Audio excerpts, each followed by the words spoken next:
Hello and welcome to Therapeutic Photography. I am your host, Kevin Bergen. This is the first time we've done this as a workshop format. I've had this as a meetup group for quite some time, and we've done more kind of a share group expression kind of format in the past. And I thought I'd do this as a workshop this time, and it looks like it's a good choice. People are interested in doing this as a workshop, and so we'll see where we go tonight. I'm sure we're going to get a few more people come in as we start here, so I'll go ahead and just introduce myself, and we'll take it from there. So I am a licensed marriage and family therapist, and I have been doing photography ever since high school. My first experience with that was in summer school. I took a photography course, and my parents bought me my first SLR camera, and I did a lot of black and white photography in that class over that summer, and we developed our own film and enlarged it and printed it and that type of thing. And I just fell in love with the idea of capturing an image because I don't have any painting or drawing skill. And here I could make an image, and I could capture something that I wanted to do. And it didn't take any skill of drawing or anything.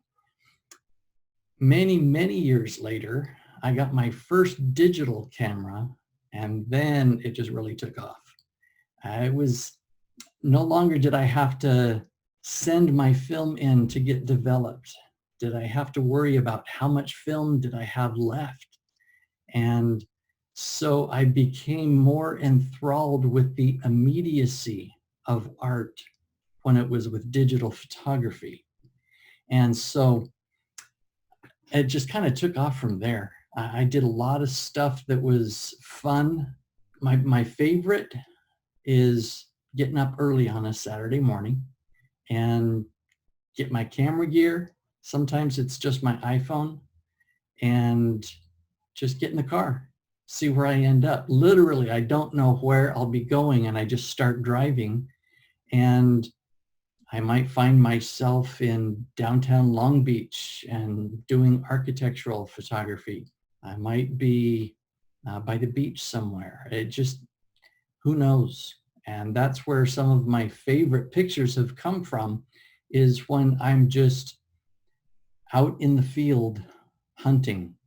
And so you're going to see that metaphor a few times tonight as we talk about photography and comparing it to the hunt, to the search, and looking for images that we can capture. And so I'm going to start in just talking about aspects of the photographer's process. So in the beginning, there's the hunt, going out on location, looking, scouting for locations. It's the discovery. It's the seeing the potential of what might happen, what we might find, and just keeping my eyes open so that I can be aware. Now, that's one of the psychological aspects that goes right along with this, is the awareness, the mindfulness, being able to observe, being able to notice things. One time we were at my daughter's wedding reception, and my sister made a comment as I looked up and I saw a shape with the architecture and the lights and this and that. And I just grabbed my iPhone and I just snapped that I could look at it later and see if I got anything. But my sister commented, she says, "You see things that most people just don't see." And I took that as a huge compliment, because it told me not only that I had an artistic eye, but that I was being mindful, that I was being aware, and that I was seeing things that, as she said, others don't see. And I think that's the people that like some of my photography. I think that's in large part what they're liking, is this idea that there's something right there framed that they wouldn't have seen had they been there. And so that's the first part, or for the first aspect of the photographer's process. The second one is composing the shot. This is the capture. This is moving just so, or getting a certain angle on the image, being able to capture it from the, we referred to a bird's eye view from up above. This is the photographer's eye view. This is something that maybe somebody else wouldn't see the image from this point of view, but it means something to the image depending on how you're looking at it. The third aspect of the process is selecting. It's choosing, it's cataloging, it's organizing. It's this is the kill, this is the booty, this is the take, this is the harvest, if you want to use an agricultural metaphor. This is when I sit down either at my computer after I've uploaded my images, or right on my iPhone when I am back at home and it's quiet, and I sit and I can see what's going on, what I've captured. And usually I'll just go through very quickly and then select and tag the ones that stand out for me. Either they stand out just as they are, or I realize there's some potential there. I can go back and edit and play with that, and that's got some potential to go somewhere. And so this is the third aspect, the selecting, the cataloging and the organizing, because the catalog part is also, how am I going to organize these images? If it's on my computer, when I use my big camera, I will upload it to the computer and organize it in Lightroom. Lightroom, for those of you that aren't familiar, is an Adobe program. Adobe also makes Photoshop, but Lightroom is for the photographer who wants to organize, catalog it, structure all your images in a way that you can go back and you can find it, that you can see what the date was when you took it. It's got all the meta information on that file. And so Lightroom is how I organize things. So the fourth aspect of the process, this is the edit. This is the design. How do you want this to appear when it's a finished product? Because very rarely are my images finished right out of the camera. And so this is, using the metaphor, this is dressing the animal. This is making the meal out of either the animal that you've hunted, or it's making the meal out of the food that you've harvested from your crops. This is investing in your profit. Once you've made the money, you've brought the money in, what are you going to do with it? This is the part where I'm either sitting at Lightroom at my computer, or Photoshop, or on my iPhone. I will edit. I will use my favorite apps to edit. And if you're interested, my go-to app to start editing anything pretty much is called Snapseed. And so if you want, I'll talk more about that. You can tell me where you want to focus in a little bit. So that is the fourth aspect, is the edit and the design. And then the fifth is, and there's 6 total, the fifth is showcasing your work, sharing it, letting others see it. Now, this doesn't happen for everybody. It doesn't happen for all photographers, because for some, they get what they need just maybe being out in nature and shooting. For some people, it's more a sense of this is just for their own private satisfaction. Kind of like Emily Dickinson wrote her poetry mostly for herself. She sent some stuff in to get published, and she shared with that other poet, that man that she corresponded with for so many years. But for the most part, the major bulk of her work was found in her room when she died, and she hadn't shared it. And so for some people, it's okay to have your photography just be your photography. And so that makes it intimate. It makes it like a journal entry. It makes it private, but not in a secret way, but private in a way that this means something to the photographer. And then the last aspect is one that is often overlooked, but it's certainly a process, part of the process of the photographer, and that is viewing and appreciating others' work. Being able to go to a museum, pick up a magazine, browse through Instagram, look at other people's work, see what reaches out and grabs you, see what speaks to you, and then finding the idea behind what is it that grabbed you? Why did that speak to you? Was it the edit? Was it the lighting? Was it the subject? Was it the framing?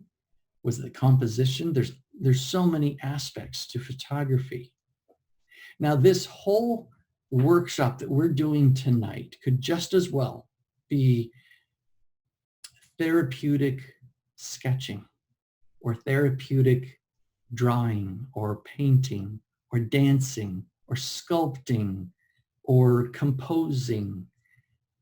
It's the creative process. And I've just chosen photography for tonight because that's my language.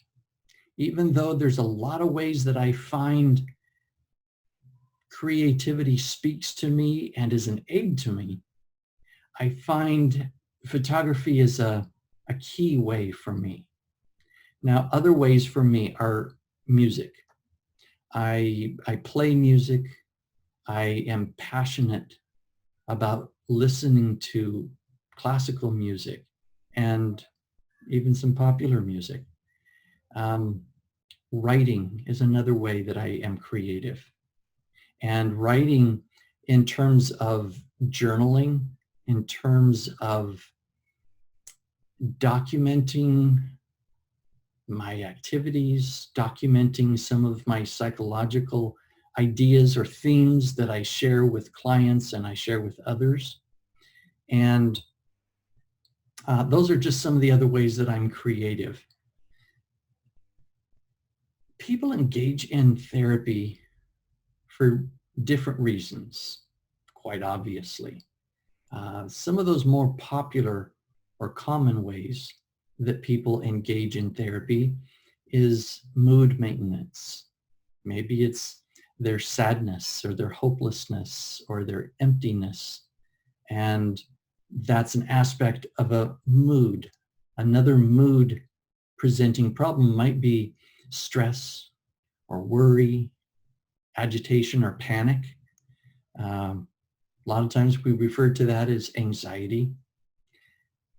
I like to avoid a lot of clinical speak.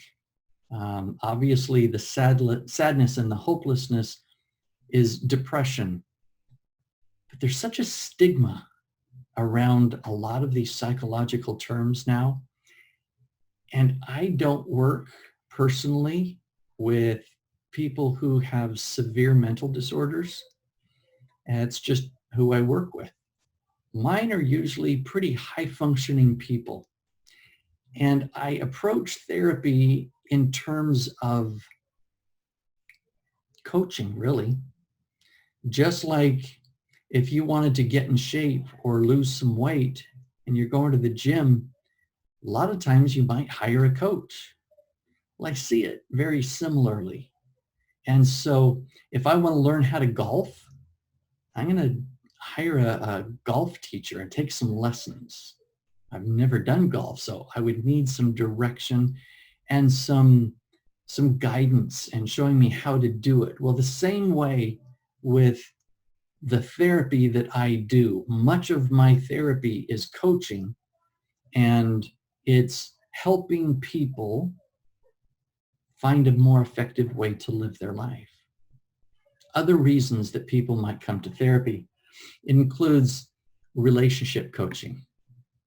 So in relationships, it might be a married couple, it might be boyfriend, girlfriend, it might be siblings, it might be parent, child, it might be neighbors, it might be coworkers. There's all kinds of relationship things that present themselves to a therapist or a coach quite often. Maybe somebody's coming to therapy for impulse control or addiction recovery. There's all kinds of reasons. Maybe it's just general coaching, general guidance, and that's perfectly fine too. So I want to open it up in case any of you that are here, if you want to share some of your work, if you've brought any kind of your imagery that you would like to share, and we'll see what the therapeutic aspect of that is. If that's the case, please just put a message in the chat box. In that way, I can see who's interested and we can take time to do that.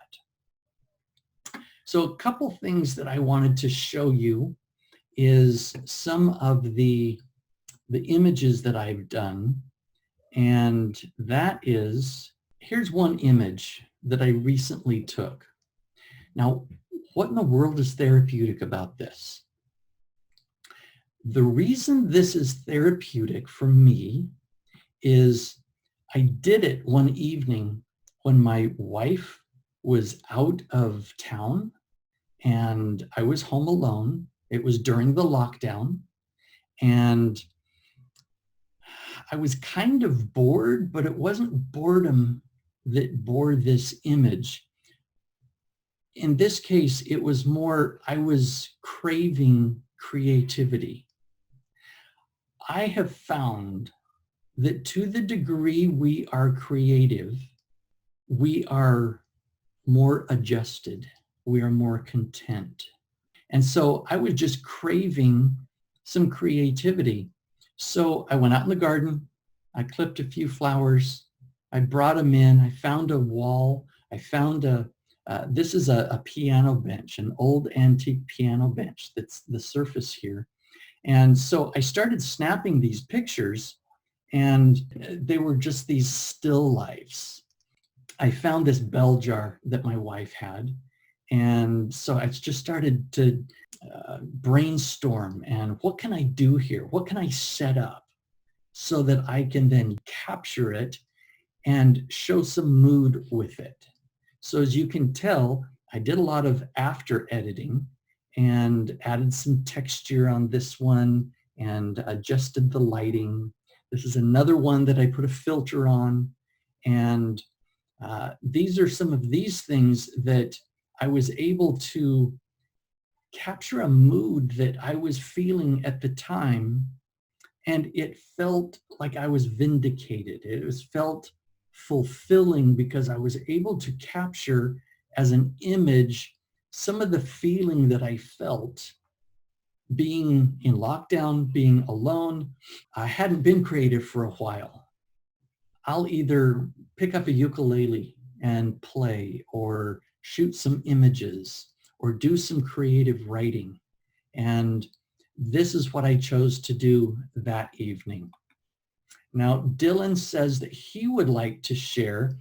Dylan, can you turn on your mic and would you like to share your screen so that we can see the image that you want to share? And then you can tell us about the image and about your process and just see what happens there.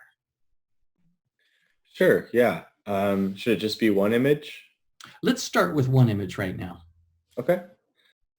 I'll just show you the first photo I have on my portfolio. Yeah, so this is a shot I took a few months ago. I think to sort of talk about the therapeutic aspects, this was like very much one of those photos that I was not expecting to happen. I just sort of like turned and it was right there and my settings were perfect and I was like, whoa, and I shot and it framed perfectly. And I very much like taking a photo like this for me is, it's hard to explain the therapeutic aspect of it. You But get I more know, of that aspect when you're shooting it, when you realize what you've captured, when you edit it, when you share it with others, all of the above.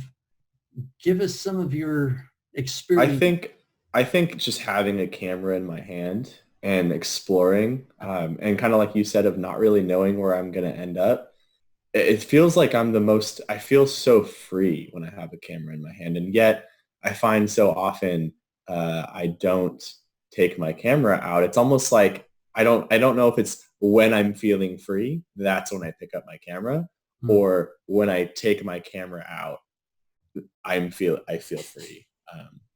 Yeah, and like I haven't been doing a lot of photography Hmm. in quarantine thus far, except for the first month I did a lot, and then this month I haven't done like anything. So yeah, Okay. Well, I'll thank stop you right for there. Yeah, sharing that. Let's go on. We may come back to some more of your images. Um, I started to talk about the, the therapeutic part of photography.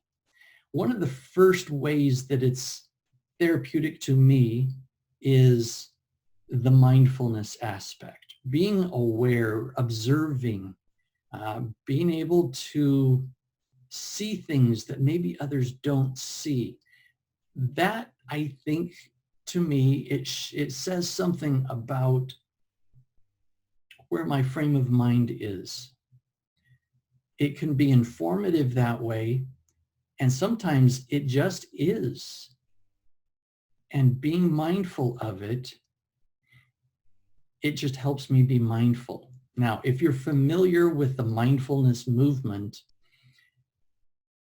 it's not emptying your mind of all thoughts, okay?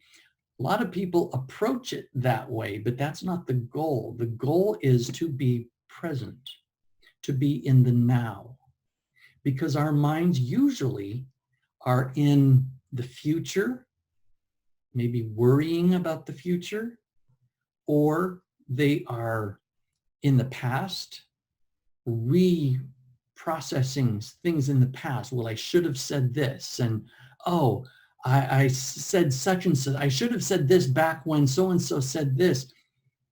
And our minds are just constantly going back and forth between the future and the past. And our minds need a rest. And one way to do that is to connect with our senses. And so we can focus on our breathing and our physical sense. We can focus on visual. We can focus on sound. A lot of these senses, when we focus on them, it makes it right now, because it's not so, what did you hear yesterday? It's, what do you hear right now? And so when I'm looking for images, or I'm just wandering around with my camera in hand, I'm looking, I'm very visually oriented. Occasionally, I will include the aural sense, and that's when I shoot a little bit of video. And then sometimes I'll make little videos. But there's different ways that I find, for me, photography is present in the now. Another aspect is the sharing of your work, exhibiting it. It's that first split second when somebody sees your image and you're leaning into it. You're wondering, how are they going to react? And then when you get a reaction that was something close to what you intended, the thrill inside that my image was successful. I produced an emotion for somebody, or I produced an image in their head, or an experience for them. And I know for me, that's very satisfying when that happens. When the opposite happens, not when somebody looks at my stuff and says, that's stupid. It's when somebody looks at my stuff and just has no response whatsoever. That's like, oh. And the important part for me is that I don't take that personally and let it wound me, but that I take it and observe that. Be mindful with it. So what did that mean? Did it mean more about my image? Did it mean something about me as a photographer? Did it mean something about me as a person? Or did it mean something about that individual who viewed my image and had whatever experience that was? So the social sharing aspect of it is getting that feedback, not getting that feedback, finding that your image has been used without your permission for some ad copy in a magazine or something like that. In a way, that's flattering to me when that happens. And yes, it's happened. And other times it angers me because I deserve remuneration for that image that I worked on. I put a part of myself into that. And then there's the aspect, if anybody has shot stock photography. Stock photography is the work that you give your permission for people to download, to purchase sometimes, and you get paid for that so that they can use it in their magazine ad or their billboard. I did a lot of stock photography about 20 years or so ago. And one of my favorite images was one of the most popular images that I had. If I had thought about this, I would have pulled it up. But I was shooting my daughter one day. She was about 6 or 7, maybe 8. And I was just having fun shooting. And I would pose her and I would get her to do different expressions and stuff like that. And then just on the spur of the moment, I said, okay, look over that direction. And she was right here in front of me. And I said, okay, turn around and just give me the biggest smile you have. And as soon as she turned around, I snapped it. And it was just this huge smile. And that became the most popular image on my stock photography site. And about 10 years after that, my oldest daughter called me. She was living in another state, married by this time. And she says, you'll never guess what we saw when we got off the freeway. And turns out a dentist had put up a billboard advertising his dentistry practice. And guess whose picture was front and center right on this billboard, right where my other daughter exited the freeway every time she went home. So that's an example of just joy, being able to have your work appreciated by others.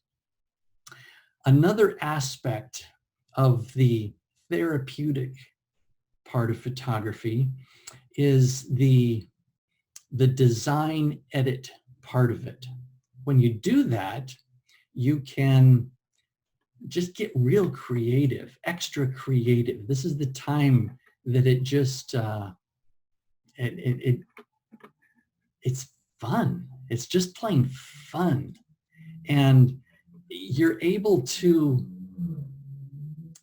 try different things, experiment things. When we do things like this, teach a course or perform music or do something in front of an audience, to some extent, it's always a performance. But with photography, when I'm editing my photography and I'm changing the light, or I'm taking that tree out and putting something else in, or putting a texture over it, it can just be an experiment. If I don't like it, I can change it out. I can hit undo. And it becomes an experience for me in that sense. And I can learn from my experience. There's the satisfaction of the productivity. When I've created an image like this, I count this time as being productive. I like it. I feel like I've achieved something. There's the satisfaction that comes with that. And there's also a sense of resilience that I find that I build up. Resilience is an important aspect to emotional health. The ability to spring back instead of breaking. So if I have a traumatic experience or a sad experience or a terrible surprise about something, I don't want to break emotionally. I want to be resilient so that I can spring back from that. And my photography, my creativity all around helps me develop that resilience. And so that I can build up that softness and the strength underneath the softness as I experience and experiment with this texture or that lighting or a contrast or a different background. I'm going to share a couple of examples of what I'm talking about here. This was on a morning walk that I took. This is a park not far from my house. And I kept walking by this tree thinking, that is such a majestic tree. And it's called a banyan tree. And there's a lot of those in the parks around where I live. This one just looked like it was so ancient. Just to the right of this tree is a lighthouse. And the lighthouse was built in the 1880s. And I just wonder, was this tree planted at the same time? And so I took this shot. Now, this to me doesn't really say anything. It's not real presentable. However, when I started editing, I was able to get a vision of what I wanted to do. The first thing I wanted to do was change the background. It was very overcast. It was very cloudy. Out there on the other side is the Pacific Ocean. And this is a cliff that's probably about, 100 feet down to the rocks where the surf breaks. And so these clouds were just pretty monotonous back there. So I wanted to change the background. And then I wanted to get rid of that big palm tree in the foreground right behind the lamppost. It's like that didn't fit. And neither did that wire across the top fit for me. So I wanted to showcase the tree. And then as I started getting into it, I got excited at the potential of what was happening because I put a different background in and I thought, I want to make this a sunset. That would look nice. And so here is the finished image that started here and ended up there. It hardly looks like the same image. But if you'll notice, I also lit the lamppost. That's the way it was. And I lit it up.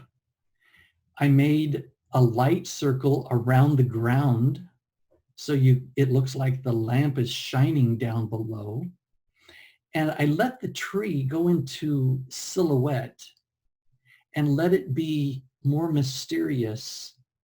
And then I put that luxurious background so that it kind of put a mood with this.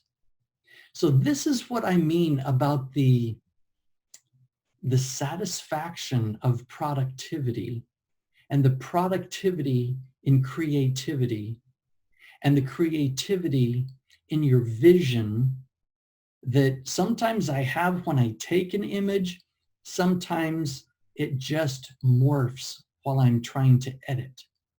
Another example of a vision that I had was in another park that's not far from my house. Now, I didn't pull out the original of this. This was a very large plant. That leaf is probably 2.5, 3 feet in diameter. It's just huge. And I took this knowing that I wanted to put a shadow in there.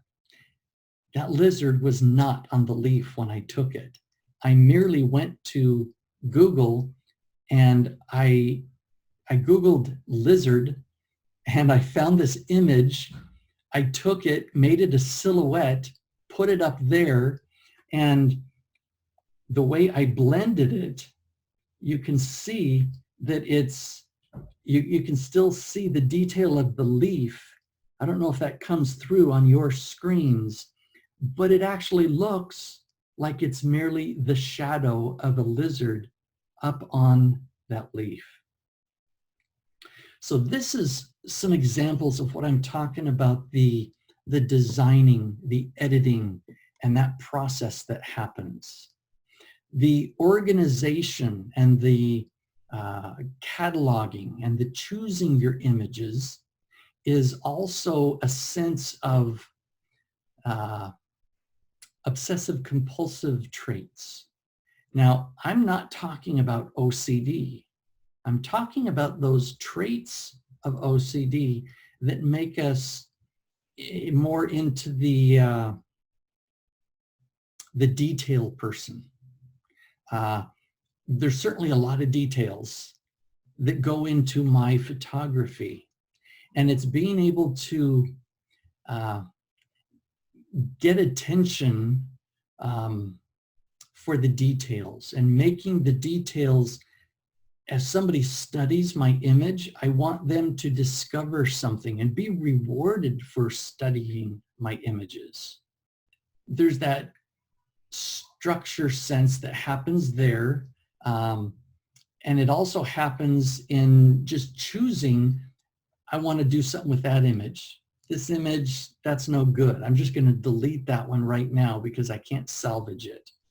And more closer to the beginning, when you're framing your shot, there's that sense of vision and planning and seeing in the future, seeing what this might become, and the focus.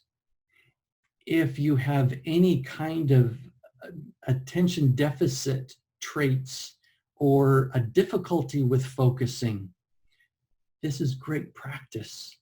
Photography is a great way to hone in on your focus. And I don't mean that as a pun because we're talking about photography, but it's to focus your attention and focus your thoughts and be able to control that and make it be something that you do versus something that happens sometimes and doesn't happen other times. People who really struggle with attention deficit syndrome, they feel like they're out of control. And this is learning to get your control back. Exploration, discovery. It's the opportunity to spot the shot. And that's just being mindful still. I'm going to share just a couple more things. This is another image that I did something with.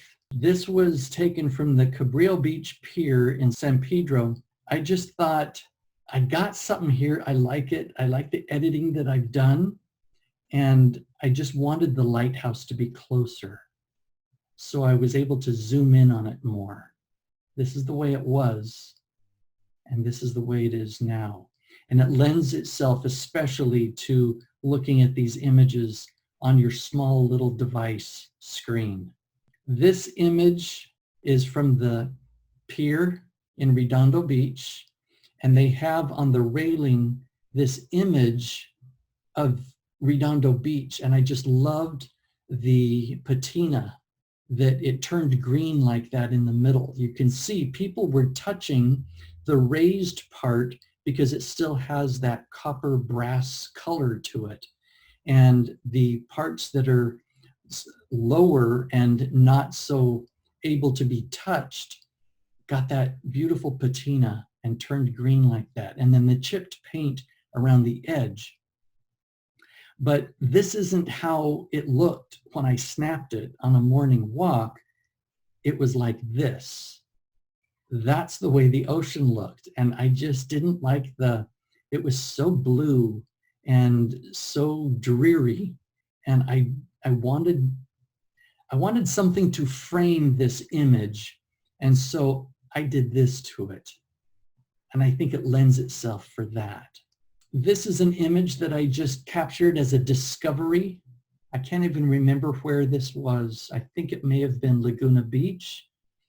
But I just thought, this is a abstract sort of geometry.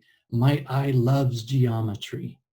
And so I just had to capture that for myself. I'm going to close with the idea that photography, as all art, is a gift and an opportunity. I was a music major for about 2 weeks in college. And I changed pretty quickly because I realized, wow, this is really competitive. And if it stays competitive like this, then I'm not going to appreciate it. I'm not going to enjoy it if I have to compete with this. I want it to envelop me.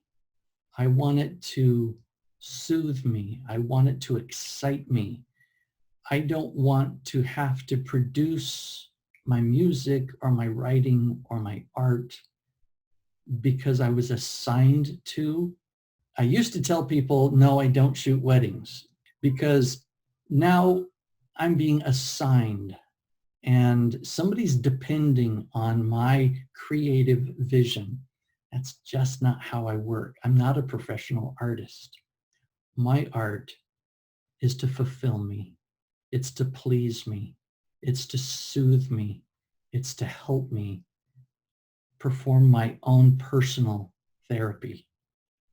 So I hope this has been helpful for you in some way. If you have any questions, I'm happy to stick around a little bit. Other than that, thanks for being here. And I hope to do this again in the future. Take care.